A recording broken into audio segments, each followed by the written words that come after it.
শত বছরের ইতিহাসে ভিন্ন মাত্রা পেয়েছিল এবারের বিশ্বকাপ। প্রথমবারের মতো ৪৮ দল নিয়ে শুরু হয়েছিল বিশ্ব ফুটবলের এই মহাযজ্ঞ।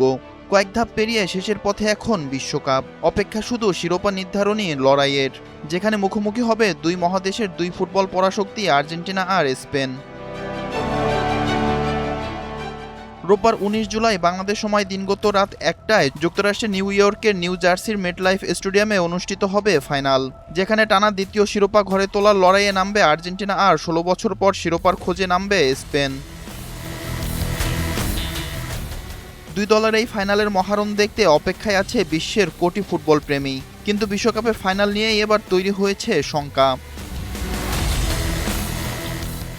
মূলত কানাডার চলমান দাবানলের ধোঁয়ায় যুক্তরাষ্ট্রের নিউ ইয়র্ক ও নিউ জার্সি অঞ্চলের বায়ুর মান প্রচণ্ড অবনতি হয়েছে। নিউ ইয়র্কের আকাশে ঘন ধোঁয়ার আস্তরণ ছড়িয়ে পড়ায় স্থানীয় কর্তৃপক্ষ ইতিমধ্যে স্বাস্থ্য সতর্কতা জারি করেছে। নিউ ইয়র্ক ও নিউ জার্সির কর্তৃপক্ষ বায়ু দূষণ বেড়ে যাওয়ায় বাসিন্দাদের যতটা সম্ভব ঘরের ভেতরে থাকার এবং বাইরে শারীরিক কার্যক্রম সীমিত রাখার পরামর্শ দিয়েছে।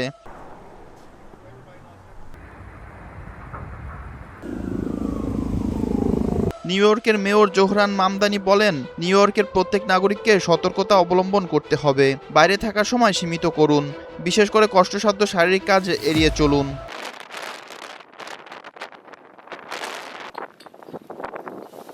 তিনি আরও বলেন, শহরের বিভিন্ন স্থানে যেমন লাইব্রেরি, পুলিশ স্টেশন ও ফায়ার স্টেশনে বিনামূল্যে KN95 মাস্ক সরবরাহ করা হয়েছে।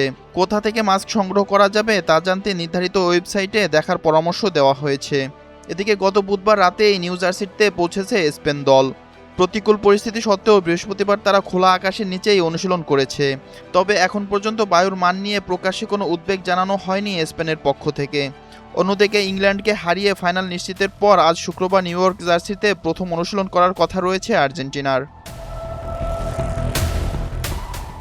এরই মধ্যে খারাপ বায়ুর প্রভাব পড়েছে আরেকটি ক্রীড়া ইভেন্টেও।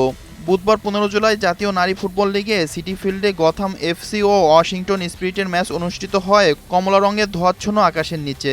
খারাপ বায়ুমানের সূচকের কারণে ম্যাচে প্রতি অর্ধে ২টি করে পানির বিরতি দিতে বাধ্য হয় আয়োজকরা। ম্যাচ শেষে ওয়াশিংটন স্পিরিটের তারকা ট্রিনিটি রডম্যান জানান, ম্যাচটি আদৌ হওয়া উচিত ছিল না। এর আগে ২০২৩ সালের জুন মাসেও একই পরিস্থিতির মুখোমুখি হয়েছিল নিউ ইয়র্ক শহর। সে সময় কানাডার দাবানলের ধোঁয়ায় নিউ ইয়র্ক শহরের আকাশ অস্বাভাবিক কমলা রং ধারণ করেছিল। তবে স্থানীয় আবহাওয়া অধিদপ্তরের পক্ষ থেকে জানানো হয়েছে, বর্তমান পরিস্থিতি ২০২৩ সালের জুন মাসের মতো ভয়াবহ নয়। অন্যদিকে এখন পর্যন্ত ফাইনাল ম্যাচ আয়োজন নিয়ে ফিফা কিংবা আয়োজকদের পক্ষ থেকে কোনো পরিবর্তনের ইঙ্গিত পাওয়া যায়নি।